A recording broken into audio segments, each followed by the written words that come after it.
tiempo real desde la ciudad de San Salvador, nuestra capital, para nuestro país y el mundo. Saludos a quienes nos acompañan por la señal abierta de Canal 23 en los 4 departamentos de la zona oriental del país, y también a nivel nacional estamos transmitiendo por los servicios de cable de Tigo y Claro. Tiene también las opciones de vernos a través de los servicios digitales, redes sociales. Estamos en el fanpage Will Salgado, que nos puede ver también totalmente en vivo, y también a través de la cuenta de Twitter. Tiene la posibilidad también de descargar desde su smartphone la aplicación TVO Canal 23, y entonces tiene diferentes plataformas para poder vernos y participar incluso con los comentarios a las preguntas para nuestros invitados. Gracias a ustedes por acompañarnos. Los temas que se plantean para poder cerrar la semana, como siempre, en el análisis y poder hacer desmenuzar de alguna manera la realidad nacional, justamente para poder tener claridad y un poco de proyección por dónde está caminando este país. A ver, primer tema, el aumento al salario mínimo, consecuencias, qué implicaciones puede tener esto en términos de la inflación, el control de precios, si es que pueda ocurrir en un momento determinado, puesto que hoy ha dado conferencia de prensa un sector del Ejecutivo, y ahí estuvo también la defensora del consumidor advirtiendo pues que aplicarán la ley si hay especulación de precios a partir de enero del próximo año, cuando entre en vigencia este incremento al salario mínimo. ¿Qué anticipa esto? Un escenario de polarización para 2017. Estamos todavía a estas alturas cuando falta únicamente una sesión plenaria para que cierre este año. Estamos hablando de la próxima sesión plenaria, que puede ser miércoles o jueves de la próxima semana, y no hay presupuesto aprobado para 2017. Sala de lo Constitucional, Corte Plena, que analiza los casos del alcalde de Locuilta y que pasa entonces, será investigado por enriquecimiento ilícito. La próxima semana se podría también anunciar el seguimiento al caso del ex presidente de la Corte Suprema de Justicia, Agustín García Calderón. El congresista James McGovern, que ha desmentido al alcalde de San Salvador sobre las posibles críticas que se habría vertido hacia el fiscal general de la República, y la Fiscalía General de la República, que ha confirmado que solo tiene dinero para operación hasta los próximos 5 meses, y si no hay más apoyo financiero, pues ha dicho el fiscal, se debería entonces recurrir a la instalación de unas CICIES en nuestro país. Estos son los temas. Agradecemos que nos acompañe en nuestros estudios Óscar Godoy, catedrático universitario y politólogo. Buenas noches, Óscar. Bienvenido. Buenas noches, William. Un saludo. Un saludo, Robert.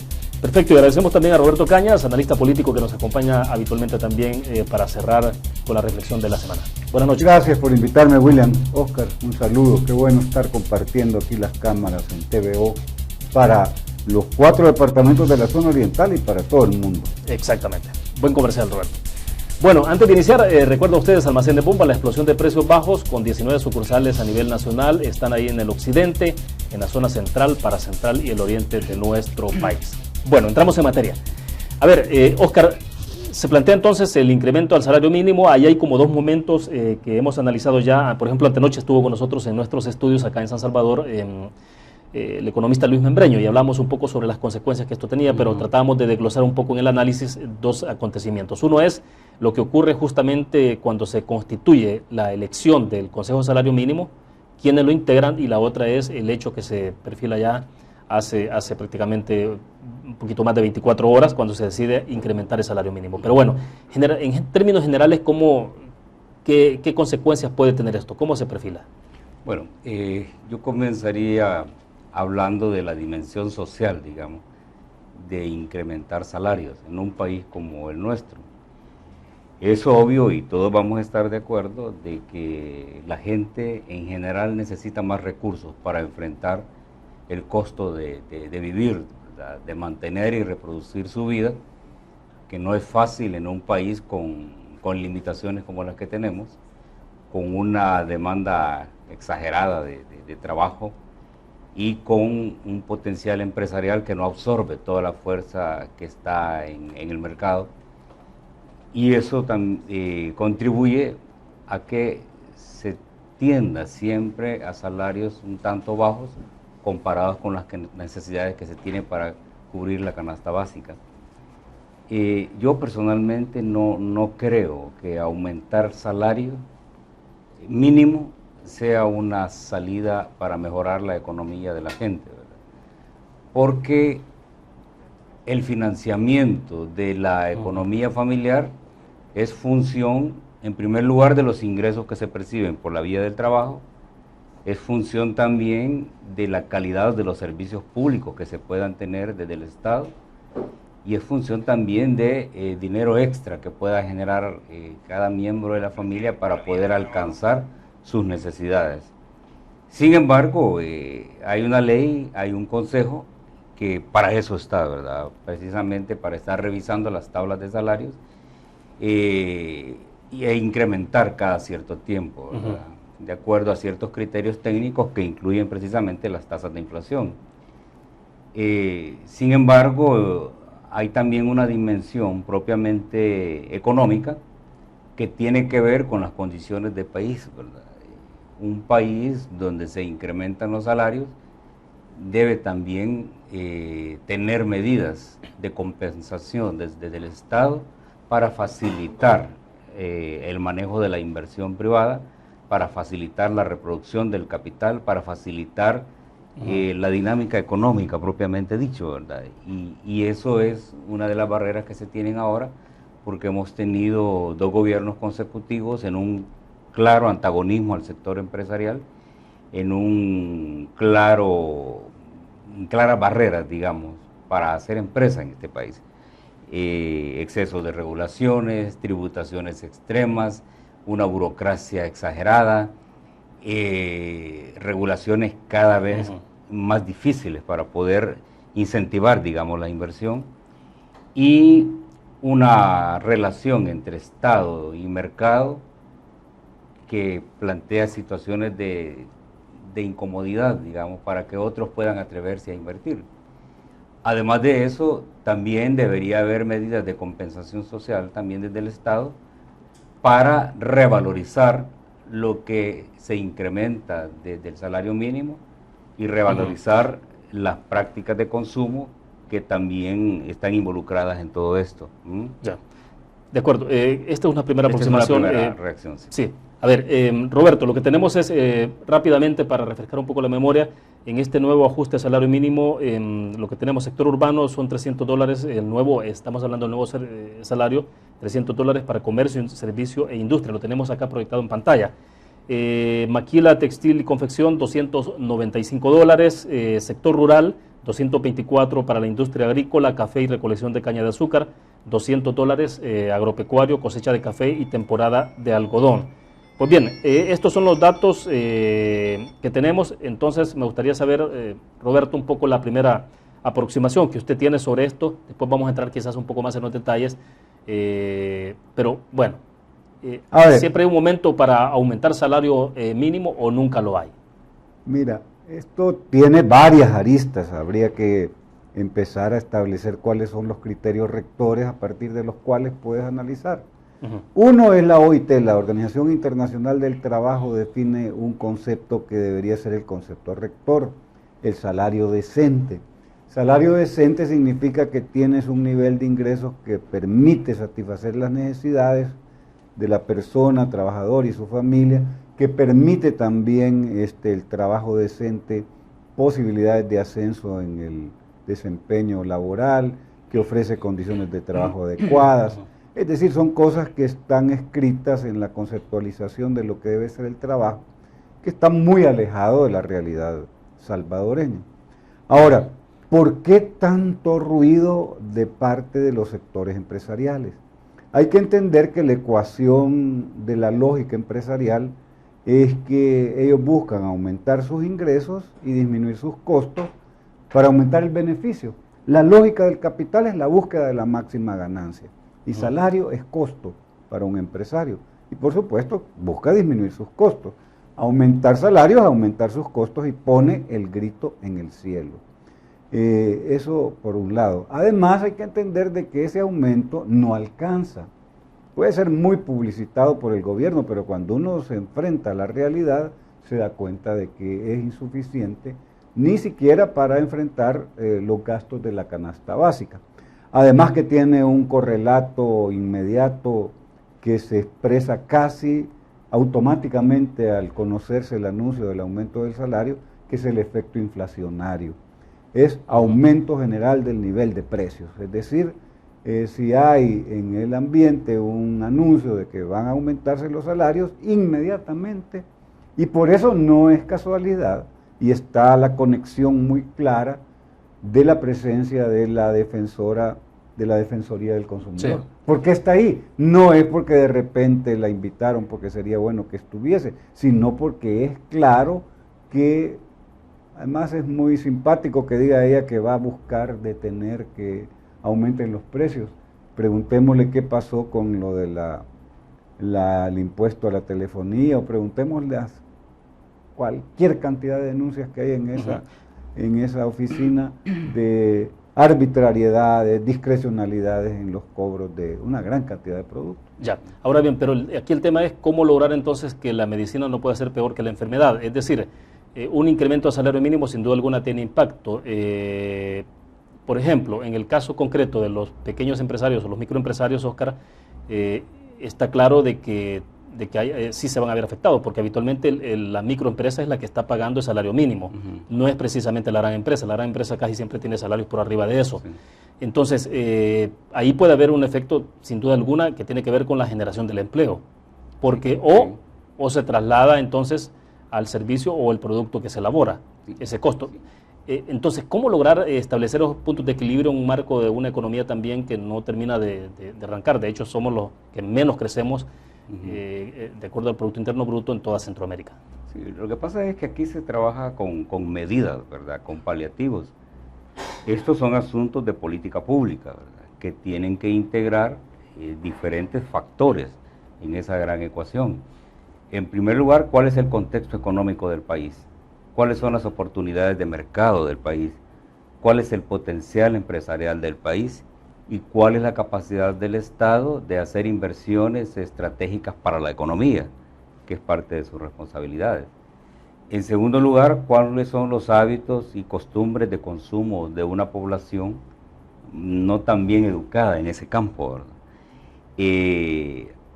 Que presiona para que se disfuncione, digamos, esa gran ecuación y no se permita desarrollar en el país una plataforma, digamos, de desarrollo que incluya inversión, regulación del mercado con sanidad, regulación normal de precios, consumo adecuado, ahorro, inversión.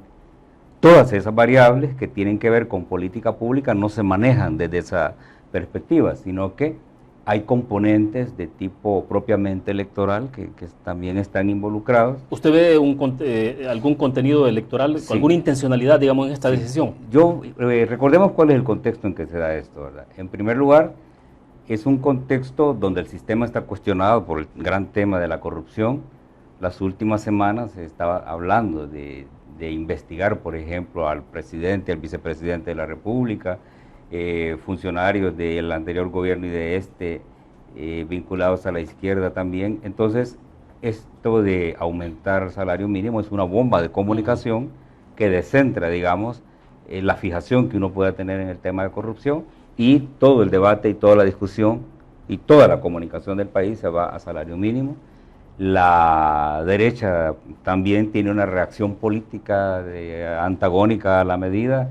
El sector empresarial también se resiste a aceptarla bajo la justificación del modo, del método y de la manera en que se tomó la decisión. Aquí ya hay una activación electoral, es una anticipación de juego de frentes, ¿verdad?, para ir ganando, digamos, adeptos, ¿verdad?, y de hecho toda la comunicación que se vio ahora de sindicatos ya establece una correlación, ¿verdad?, de estrategia propiamente electoral. Lo cual llama la atención, pues, porque cuando uno se pone a analizar con seriedad, el incremento del salario mínimo jamás le va a resolver la vida a la gente. En parte por lo que decía Roberto, ¿verdad?, de que la primera reacción del mercado es la inflación, ¿verdad? El sistema de precios se eleva, a veces 2-3 puntos más de lo que se ha aumentado en salario mínimo, y el trabajador que vive del salario mínimo, lejos de beneficiarse del leve incremento, queda más crucificado, voy a decir, ¿verdad? Sí. Porque su potencial de poder adquisitivo, en lugar de aumentar, se reduce, ¿verdad? De acuerdo. Roberto, lo que tenemos acá proyectado es Diario El Mundo. Dice, el agro advierte de despidos y costos por salario mínimo. De hecho, hay una cita ahí que dice: los azucareros calculan que el incremento del salario mínimo podría causar la pérdida de unos 35.000 empleos. Y los cafetaleros también están diciendo de que sus costos subirán un 30%. Claro, el sector productor, por ejemplo, los de granos básicos, ya lo han advertido, ¿no? Y han señalado de las consecuencias que tendrá para quienes cultivan, incluso para la subsistencia, ¿no? Entonces, ¿cómo pagar a un trabajador el salario que se está proponiendo en este caso? Pero bueno, entonces, insisto sobre el punto, o sea, ¿cómo establecer equilibrios en unas decisiones de este tipo? ¿El Ejecutivo habrá medido, habrá hecho algún estudio técnico muy calculado, digamos, de las consecuencias de esto? Se supone que sí. Lo que hay que tener bien claro es que medidas unilaterales no resuelven los problemas que son más complicados. Hay una iniciativa de aumentar el salario mínimo, eso busca paliar un poco el alto costo de la vida al aumentar los ingresos de las personas que reciben salario mínimo. Además, hay que decirlo que en El Salvador hay 7 salarios mínimos, y hay una cosa interesante: el salario de la maquila es menor que el salario de la industria nacional. Eso quiere decir que hay una cuestión que busca competir en la atracción de inversión extranjera a partir de ofrecer salarios bajos, y ahí también vamos mal, pues, porque no es la competitividad esa perversa que busca ofrecer mano de obra barata y abundante como mecanismo de atracción de inversión extranjera directa. La inversión extranjera, o el costo en general para cualquier empresario, no solamente radica en el costo del salario, ese es uno, pero también el costo de la energía eléctrica, el tiempo que gasta en la tramitología, la situación de la infraestructura básica, carreteras, aeropuertos, puertos, todo eso influye en el precio que tiene que tener que pagar el empresario para producir. Entonces, un elemento aislado nada más es el tema salarial. Vamos a ver, porque esto todavía no es una cosa consumada. Falta, sin duda, se nos vino encima el fin de año. Vamos a ver a comienzos del año próximo si hay recursos que ciudadanos presenten ante la sala. Bueno, ya en todo caso tendría que ser, porque ya fue firmado el decreto, ¿no? Sí, entonces aunque mañana entre en vigencia, o sea, ya esta semana podría. De hecho, debo entender que la ANEP ya había advertido de que iban a objetar no este incremento, sino la conformación del mismo. El pecado de origen que tiene que ver con la conformación del Consejo de Salario Mínimo, ¿no? Y de hecho no hubo representación a la hora de tomar decisión sobre este incremento. Sí, mi valoración ahí es que la sala no va, me sorprendería pues, pero tengo la impresión de que no va a dar una respuesta a los 2 días, pues se presenta la demanda hoy y pasado mañana decreta suspendido el acto reclamado y que empieza toda esa dinámica. No creo, porque estamos con las vacaciones encima. Ya, ahora, esta decisión, lo que ha ocurrido con la forma en que se eligió desde la perspectiva del sector empresarial ilegalmente este Consejo de Salario Mínimo, el aumento del salario mínimo, ocurre en un contexto bastante particular, Roberto. Es decir, no hay presupuesto aprobado todavía, solo falta una sesión plenaria. Después de enero habrá el Ejecutivo que gestionar más de $500 millones adicionales a los que ya fueron aprobados en la emisión de bonos. Hay una mesa instalada en la Casa Presidencial donde se va a requerir, lo que se va a requerir de adelante, de mucho respaldo de la oposición, fundamentalmente del Partido Arena, en decisiones cruciales para 56 votos. Y esto, pregunto, ¿polariza o no polariza más? No, o sea, el país está completamente polarizado en las fuerzas políticas principales, son incapaces de ponerse de acuerdo. Hay una cosa muy extraña en la manera de hacer política en El Salvador: todo se va a dirimir en lo público y en los medios. Las dinámicas de la conformación de los consensos o los disensos se hacen en lo privado, y cuando eso ya pueda tener o no resolución, pues aparece en lo público. Hay que entender que la democracia es la administración de los disensos, pero aquí parecería ser de que lo que se trata es que, sabiendo que va a generar más crispación, que va a aumentar el nivel de confrontación, se hacen las cosas. Entonces, a lo que lleva es a una paralización de la actividad política, porque la empantana, y la sensación que da es que no pueden ponerse de acuerdo. Se lo han dicho de diferentes maneras y en diferentes tonos, diferentes personas. El problema, la seña de identidad de este año, adelantándonos a lo que vamos a hacer después cuando vamos a un balance, es la confrontación, la incapacidad de la clase política de ponerse de acuerdo. No pueden. Rápidamente, para cerrar este segmento, porque vamos a la pausa, Óscar. Bueno, hay que decir que los costos de estas decisiones siempre se pagan abajo. La clase trabajadora y el pueblo en general va a tener que pagar incrementos en los precios. Y no hay fuerza de Estado que detenga la espiral inflacionaria, ¿verdad? Por muy buena intención que históricamente tenga, así ha sido, ¿no? O sea, es que ese no parece que haya sido lo esa es una contrario. reacción del mercado, y el mercado tiene un grado de autonomía, ¿verdad?, que no es posible en un sistema como este regularlo al extremo y frenarlo, porque tiene su propia lógica, ¿verdad? La reacción del empresario va a ser ajustar sus costos de producción. Bien decía Roberto, el salario es parte de la estructura del costo. Va incluso a ver cómo maximiza, ¿verdad?, al trabajador que ya está sobrecargándole de tareas, despidiendo gente, ¿verdad?, incrementando precios. Puede ser que el mercado salga hasta ganando en estas operaciones. Claro. Pero hay sectores empresariales como el de la pequeña y mediana empresa que sí reciben un impacto, precisamente porque son empresas que no tienen grandes niveles de acumulación o de reservas de capital para enfrentar una decisión como esta, y estas sí terminan a veces poniéndose hasta en riesgo de quiebra, ¿verdad?, de quiebra técnica. Perfecto. Bueno, quedémonos en ese punto, vamos a una pequeña pausa comercial, tendremos habilitados al regreso los dos números de teléfonos que están apareciendo en pantalla, 22630023, 22649179. Reiteramos, nuestro patrocinador de conexiones, Almacenes Bomba, la explosión de precios bajos con 19 sucursales a nivel nacional. Volvemos.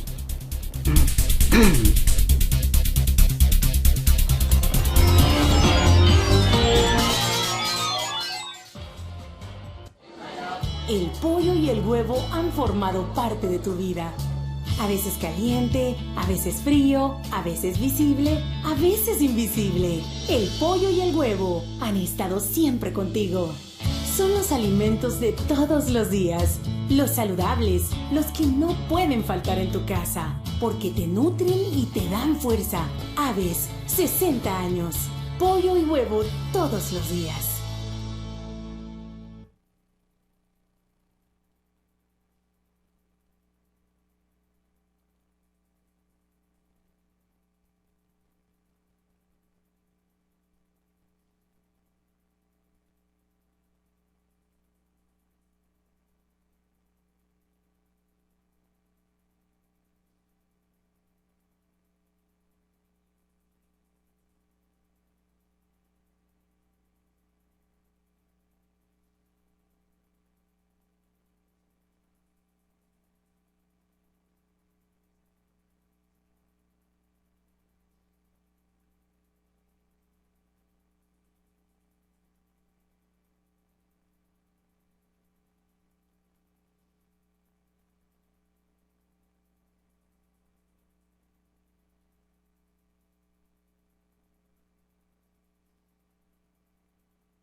un gusto que siga con nosotros. Se encuentra en nuestros estudios acá en San Salvador Roberto Cañas, analista político, y Oscar Godoy, politólogo y catedrático universitario. Algunos televidentes están con nosotros a través del fanpage de Will Salgado. Bueno, de saludar a Mariano Moss, a Gloria Orellana y también a Helio Arevalo, que nos están viendo a través del fanpage de Will Salgado. Bien, a ver, vamos a tener habilitados en este momento los dos números de teléfono, estarán ahí apareciendo en pantalla, los tienen en este momento para que ustedes participen si lo desean con el comentario o la pregunta para nuestros invitados. Oscar, quiero insistir un poco en esta parte de tensionamiento político, sobre todo porque, bueno, decíamos, y reitero, bueno, está la parte de presupuesto que todavía no está aprobado, está la mesa que se ha instalado, las mesas que se han instalado en Casa Presidencial. El FMLN como partido gobernante necesitará en la Asamblea Legislativa de voto calificado en muchas decisiones. Entonces, ¿cuál es el escenario que se puede estar perfilando? Si no para los próximos días, ya para 2017. Sí, es un escenario, como ya lo hemos dicho, de polarización, ¿verdad? De cada quien atrincherado en sus posiciones, al margen de la razón política, y cada quien entendiendo que la reacción de uno o la acción del otro son disparos, ¿verdad? El sector empresarial entiende que se le ha hecho un disparo desde la trinchera del FMLN, ¿verdad?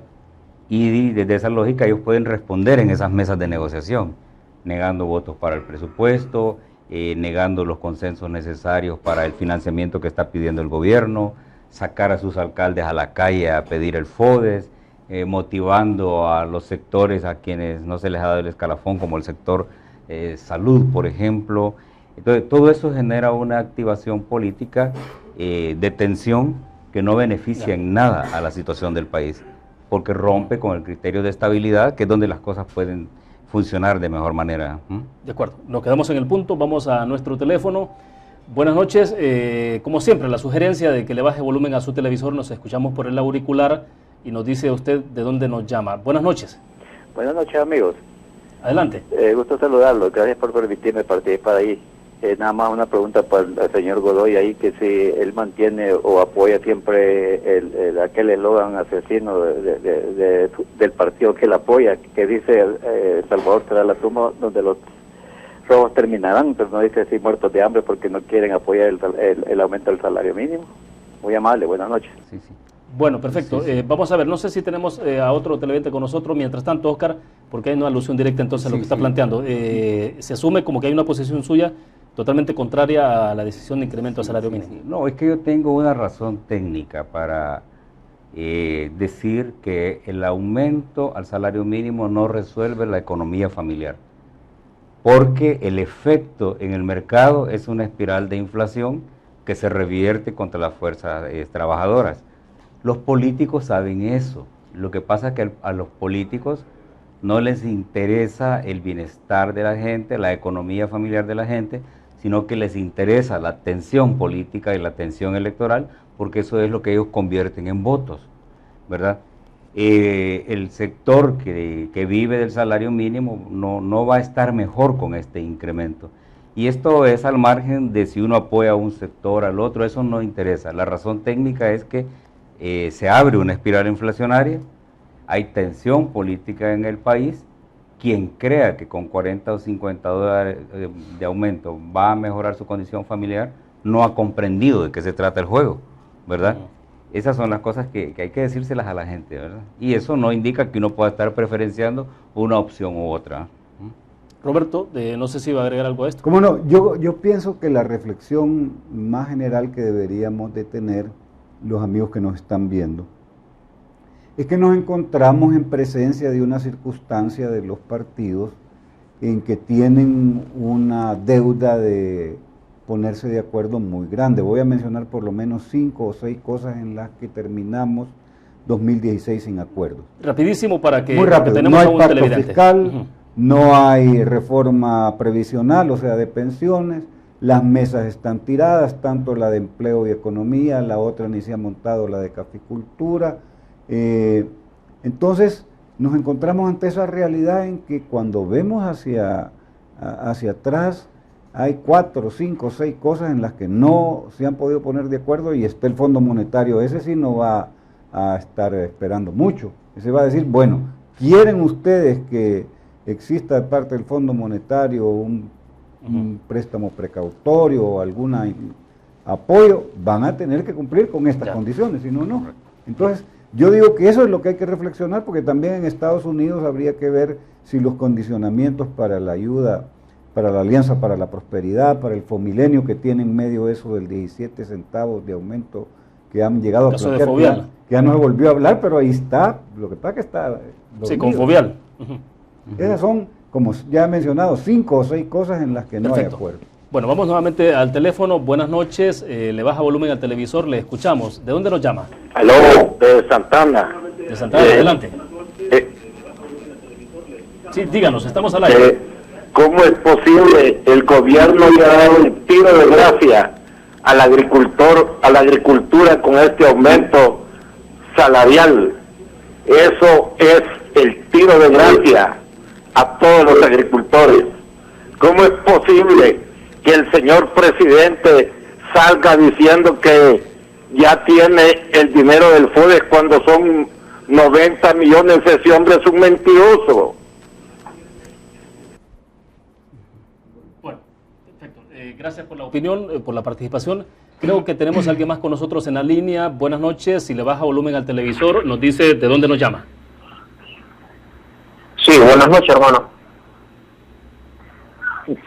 Yo le estoy llamando de Atlanta, de Estados Unidos, señor.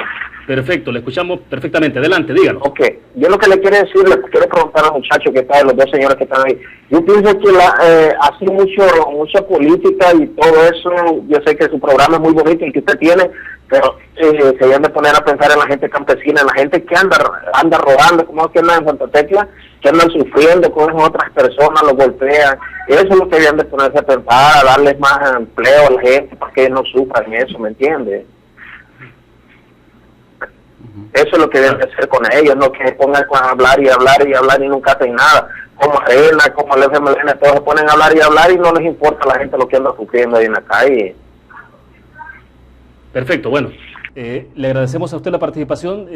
Sin duda alguna puso un tema que tiene que ver con la generación de empleo. ¿Cómo generar más empleo en este país? ¿Bajo qué circunstancias se puede generar más empleo y estimular el crecimiento de la economía y desde luego el crecimiento de la economía familiar? Roberto. Bueno, eso tiene una fórmula que en la economía es muy clara, que el elemento dinamizador de todo el sistema económico es el aumento de la inversión. Cuando aumenta la inversión, aumenta la producción, y al aumentar la producción, o para que la producción aumente, tiene que aumentar el empleo, porque no está robotizada la actividad transformadora de las materias primas. Entonces aumenta la inversión, aumenta la producción, aumenta el empleo, y al aumentar el empleo, la retribución a ese factor de la producción es el salario, y al tener más salario, aumenta el consumo, y entonces todo el sistema económico se dinamiza. Entonces, el problema de El Salvador, que está en una trampa, se llama de bajo crecimiento de más de 15 años, en que la tasa de crecimiento del Producto Interno Bruto, o sea, la cantidad de bienes y servicios que se produce es muy baja. Y el gobierno es bien divertido, porque te dice, miren, esta es la tasa de crecimiento más alta en los últimos 16 años. Sí, es cierto, pero es como que a mí me digan, mire, usted estaba condenado a pena de muerte y hoy va a estar condenado a cadena perpetua. Es decir, sí, estoy mejor en el sentido de que ya no me van a matar, pero no es cierto de que ya resolví el problema. Entonces, en el fondo, lo que no genera que aumente el empleo es que no aumenta la inversión, así de fácil, así de sencillo. Perfecto, le doy la palabra después a Oscar porque, bueno, interesante lo que ponía en perspectiva el amigo que nos llamó desde Atlanta, el compatriota que está en Atlanta, y saludos para todos aquellos que nos ven a través de los servicios en redes sociales, estamos, ¿no?, a través de Twitter y a través de fanpage de Will Salgado. Vamos a ver, tenemos a alguien más con nosotros en la línea. Buenas noches, bájele volumen al televisor y nos dice de dónde nos llama. Buenas noches. Díganos. Buenas noches, vea, yo soy un agricultor en la rama del café. Sí. Nosotros nos cuesta encontrar trabajadores pagándoles $7, que es un poco más de 200. Sí. No sé por qué la gente ha puesto el grito en el cielo por el aumento del salario, si realmente la mayoría estamos pagando un poco más. En primer lugar, yo quisiera sugerirle a los expositores que están allí, o no son empresarios o no son agricultores, porque si lo fueran, sabrían que nosotros estamos pagando más que lo que se le ha aumentado en el salario. Que la ANEP va a estar de acuerdo con que se aumenten los salarios. Olvídense, eso no va a estar de acuerdo nunca. Y miren, yo soy agricultor y tengo 76 años. Y vean, nosotros ahorita no nos vamos a sentir afectados, a menos de que lo hagamos por ideología o por lo que generalmente lo hacen los analistas políticos, entre comillas. Dice don Marcelino Samayoa, director de ejecutivo de Agecafé, en declaraciones que tomó la prensa gráfica, y creo que está conmigo para que me escuche, y espero su opinión. Dice: con este incremento al salario mínimo le puedo decir que se vienen abajo todos los planes para renovar el parque cafetalero. ¿Usted entonces no coincide con esto? Bueno, parece que perdimos la comunicación con... No. Ah, sí, estamos con... Adelante, le escuchamos.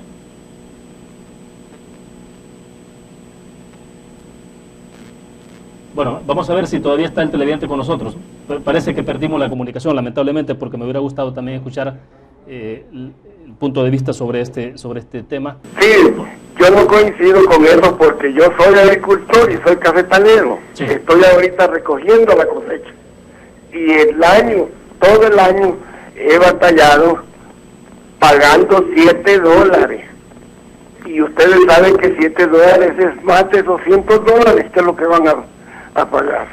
Así es de que yo no veo por qué va a haber quiebra. Miren, y además se han puesto a pensar ustedes, analistas, cuánto paga Guatemala, cuánto paga Honduras. Y ya ha quebrado Honduras, que ahorita está cosechando 7 millones, en vez de nosotros que vamos a cosechar quizás, asumo, 900,000, cuando cosechábamos 6,5 millones, y ustedes saben por qué es. Eso que cosechamos ahorita es porque todos nosotros, los caficultores, no renovamos nuestro parque cafetalero. Y entonces hoy tenemos un parque cafetalero de 50 años, de 60 años, y apenas cosechamos 2 o 3 quintales, porque es lo que produce un palo de café viejo. Bien, es perfecto. Que los cafetales son como nosotros los viejitos, ya viejitos ya no producimos. Bueno, perfecto. Les agradecemos a usted la participación, pero tenemos a otro televidente en la línea. A ver, por favor, si le baja volumen a su televisor y nos dice de dónde nos llama. Buenas noches. Sí, de lo de San Salvador. De San Salvador, adelante. Sí, de lo de San Salvador. Sí, mi opinión es pues referente al aumento de los salarios. Bueno, yo tengo 50 años de edad, pues, y yo me vengo dando cuenta de la política acá de El Salvador, de nosotros, que prácticamente Arena ha jugado con el miedo y siempre ganó 4 periodos con el miedo. Ahora critican lo que el FMLN está haciendo con la cuestión del aumento, y así la empresa privada siempre ha metido miedo, o sea, por eso que siempre hemos vivido siempre en el retroceso, porque hemos vivido sumergidos desde antes de las conquistas acá en El Salvador, y realmente yo pues con Oscar pues hicieron todo, porque realmente él debía saber de que Arenas y con el miedo ganó 4 periodos, y pues él no quiere que el país prospere y que progrese. Hay que estas serían mis palabras para Joel, que sus opiniones y además más pedazos para que sean más con el corazón, con el pobre, no con el de arriba que realmente no mira la desgracia del pobre. Perfecto, bueno, le agradecemos a usted la participación. Antes de irnos a la pausa, rápidamente, Oscar, ¿su opinión? Estamos hablando de incremento al salario mínimo. Quienes ya le pagan más a sus trabajadores, ahí no hay ningún problema.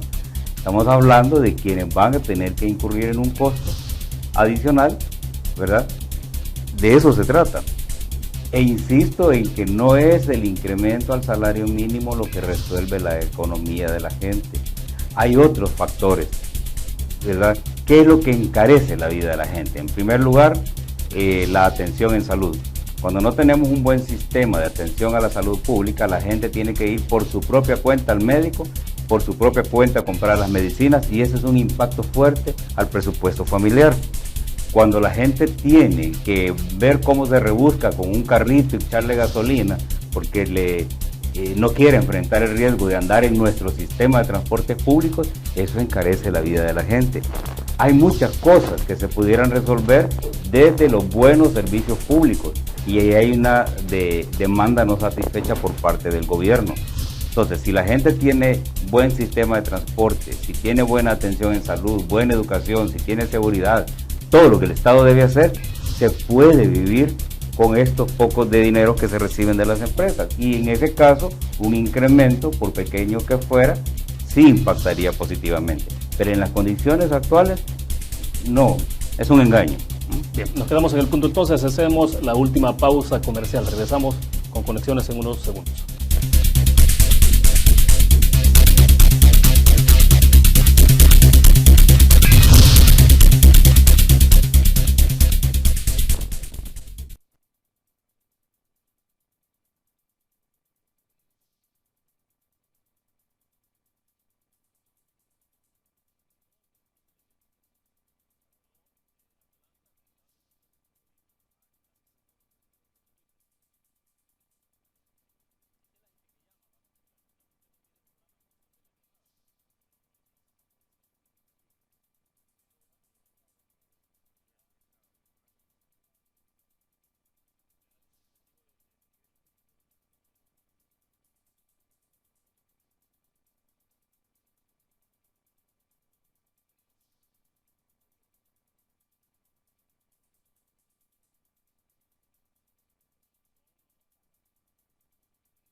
Bueno, trataremos de avanzar rápido porque el tiempo nos está comiendo demasiado.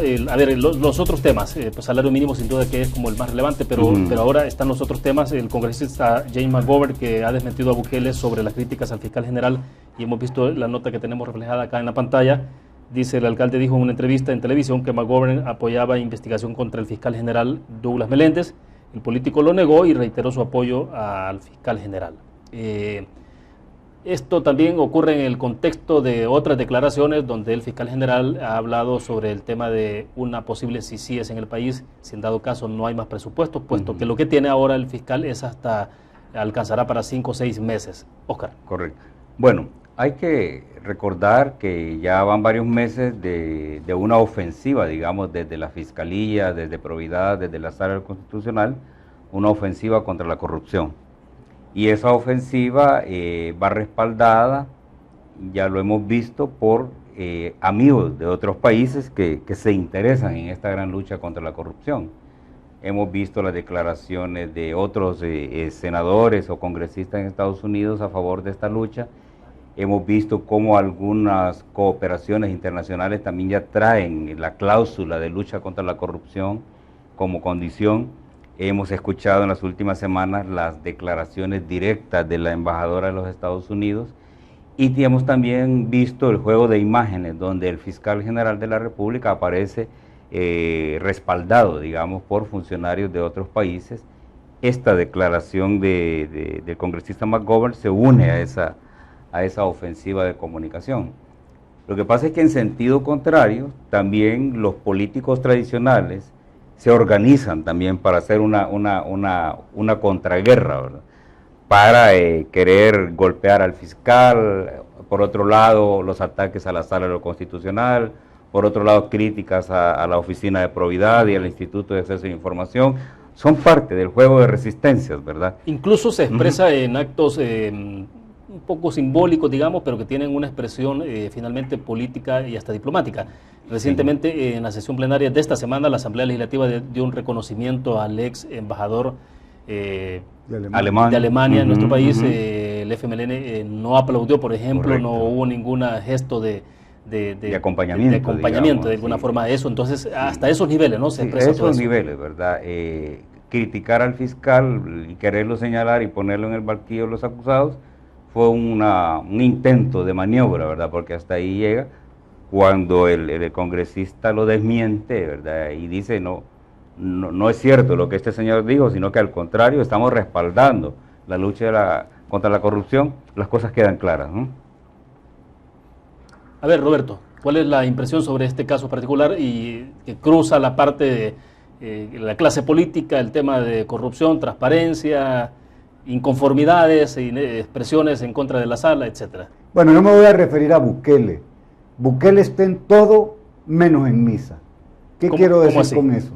Que no se refiere en sus comparecencias televisivas ni en sus declaraciones a los medios acerca de su trabajo como alcalde.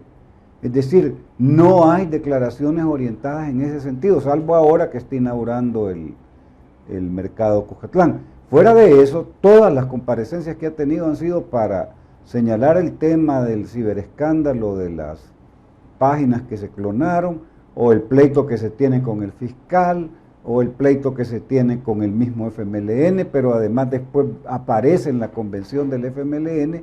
Entonces parecería ser que es un jueguito que está haciendo, que cuando siente que está bajo en las encuestas, el aparecer con un tipo de declaración polémica contra cualquiera de estos actores, contra la sala, contra el fiscal, contra el FMLN, contra los medios de comunicación social, le puede levantar el rating, porque en política lo importante es que hablen de uno. Aunque hablen mal. En contra, no importa, pero están hablando de uno. Ese es un enunciado general que como politólogo, no sé qué estudioso de la ciencia política, qué pensará Óscar, pues, pero en general es muy ocupado, tiene riesgos, por supuesto que sí, pero yo veo a alguien ahí que se llama Bukele, que de lo menos que habla es de su gestión como alcalde. Es interesante, llama la atención. Oscar, una opinión sobre eso, porque me interesa que hablemos también en estos minutos que nos quedan sobre lo que ha dicho el fiscal general de la República. Si no hay apoyo financiero para los próximos 5 o 6 meses, que es lo que le alcanza, pues entonces habrá que pensar en una CICIES. Pero bien, sobre el tema... Volviendo al tema del señor alcalde de San Salvador, recordemos que es un muchacho muy joven en política, que piensa que todo se resuelve en juegos de comunicación, ¿verdad? Que rayan en el absurdo y en un exceso de culto a la personalidad, ¿verdad? Como un narcisismo que uno creía que ya no podía verlo, ¿verdad? Y por otro lado, uno está viendo San Salvador, ¿verdad? Una ciudad descuidada, controlada por las mafias, por las maras, desorden, etcétera. Entonces no se puede hablar de un gran tomador de decisiones que no puede administrar un coto de casa, ¿verdad? Yo lo dejaré hasta ahí. Pero el otro tema es interesante, ¿verdad? Es el amago que hace el señor fiscal general de la República de que si no le respaldan financieramente su gestión, va a tener que abrirse, ¿verdad?, a la cooperación internacional, cooperación técnica, supongo yo, que podría ser una CICIES, como ya nos acostumbramos a llamarla, y eso podría ser quizás hasta mejor que como estamos, ¿verdad?, porque podría haber más experticia técnica, más recursos, más respaldo internacional, y la lucha contra la corrupción podría profundizarse. ¿Será inminente la instalación de una comisión, digo, en términos de los apoyos también de la comunidad internacional, de lo que hemos visto, de las señales que se han visto en las últimas semanas, Oscar? Podría ser inminente. Recordemos de que en paralelo hay un ataque desmedido contra la sala de lo constitucional, hay un ataque, hemos visto ya orientado hacia el fiscal general de la República, que indica que las fuerzas del mal se reorganizan y luchan juntas, y que pueden necesitar, por el lado de los buenos, mayor potencia, mayor fuerza. Ahora, una CICIES necesita de la aprobación, por decirlo así, del Ejecutivo. Depende del formato, ¿verdad? Porque hay CICIES que pueden ser virtuales, ¿verdad?, que no necesitarían una aprobación jurídica, pero sí podría tenerse una cooperación no directa, de gran impacto, más que todo en el campo de información sobre el lavado de dinero. William, todo está conectado, no hay casualidades. Que de repente el fiscal diga, miren, si en 5 meses no hay aumento del presupuesto, me va a terminar, y entonces sí podría considerarse la creación de una comisión internacional. Eso no es ocurrencia que en el momento, al calor de la presencia de los medios, se le vino a la cabeza. No funcionan así las cosas. Entonces, hay algún cálculo que debe tener para el que se atenga para poder hacer semejante juicio, y hasta con un timing, pues dice, en 5 meses tal cosa. Entonces, claro, se pueden configurar las comisiones de diferentes maneras. La manera más tradicional, que es la que no es viable, porque si el Ejecutivo no le pide a la comunidad internacional, y las relaciones son con el gobierno, y el jefe de las relaciones internacionales es el presidente de la República y el canciller, si ellos no la piden, no hay manera que pueda venir la cooperación internacional directamente, salvo habría que ver de qué manera puede configurar una cosa diferente. Ahora, si en 5 meses hay una mano invisible que se origina no como Adam Smith en la economía, sino que en Santa Elena, y es capaz de hacer que en 5 meses cambien opiniones, pues tal vez a eso se está teniendo, ya tiene su plan establecido, uno ya no sabe. Pues. Ahora, todo este tema de combate a la corrupción se está planteando como Triángulo Norte, va más allá de la frontera de El Salvador. Digo esto porque lo que hemos visto, por ejemplo, la prensa gráfica recogía esta información, el senador de Estados Unidos que respalda trabajos de fiscales en el Triángulo Norte, y dice Patrick Leahy, el senador demócrata de Estados Unidos, que remitió al presidente del Senado el pasado 9 de diciembre una carta en la que muestra su total apoyo al trabajo de los fiscales generales de Honduras, Guatemala y El Salvador. Sí, ahí es donde vemos la correlación, ¿verdad?, de apoyos internacionales que no necesariamente tienen que pasar por aprobaciones del Ejecutivo ni de la Asamblea. Hay formas no directas de cooperar, ¿verdad? Y más que todo cuando hay países, por ejemplo, como los Estados Unidos, que tienen experticia en el manejo de comunicación electrónica, ¿verdad?, y en el rastreo de recursos ilícitos, ¿verdad?, que basta con que de manera no formal se indiquen rutas para que institucionalmente de aquí se hagan las investigaciones, ¿verdad? Hay muchas formas de colaborar, ¿verdad? No solo esa figura que hay en Guatemala. Sí, habría que ver porque al final de cuentas dependerá de cómo el Ejecutivo se plante, cómo las presiones internacionales funcionen, cómo el fiscal siga haciendo una serie de actuaciones que no son para nada casuales. Entonces todo eso hay que tomarlo en cuenta. Bueno, perfecto. Terminamos entonces con ese análisis. Conexiones de esta noche. Gracias a ustedes que nos acompañaron. También Roberto, gracias, muy gentil por el tiempo. Al contrario, gracias por la invitación. Un saludo a todos los que ven Conexiones. Esperamos que con lo que hemos hablado les sirva para formarse su propia opinión, que es el espíritu. De acuerdo. Oscar. Gracias también a ustedes por la invitación, a Roberto y a este público que está tan pendiente de la comunicación nuestra. Un saludo. Bueno, perfecto. Terminamos de esta forma Conexiones. Gracias a ustedes que nos acompañaron, que descansen, pero antes de eso se quedan con Palco Deportivo. Buenas noches.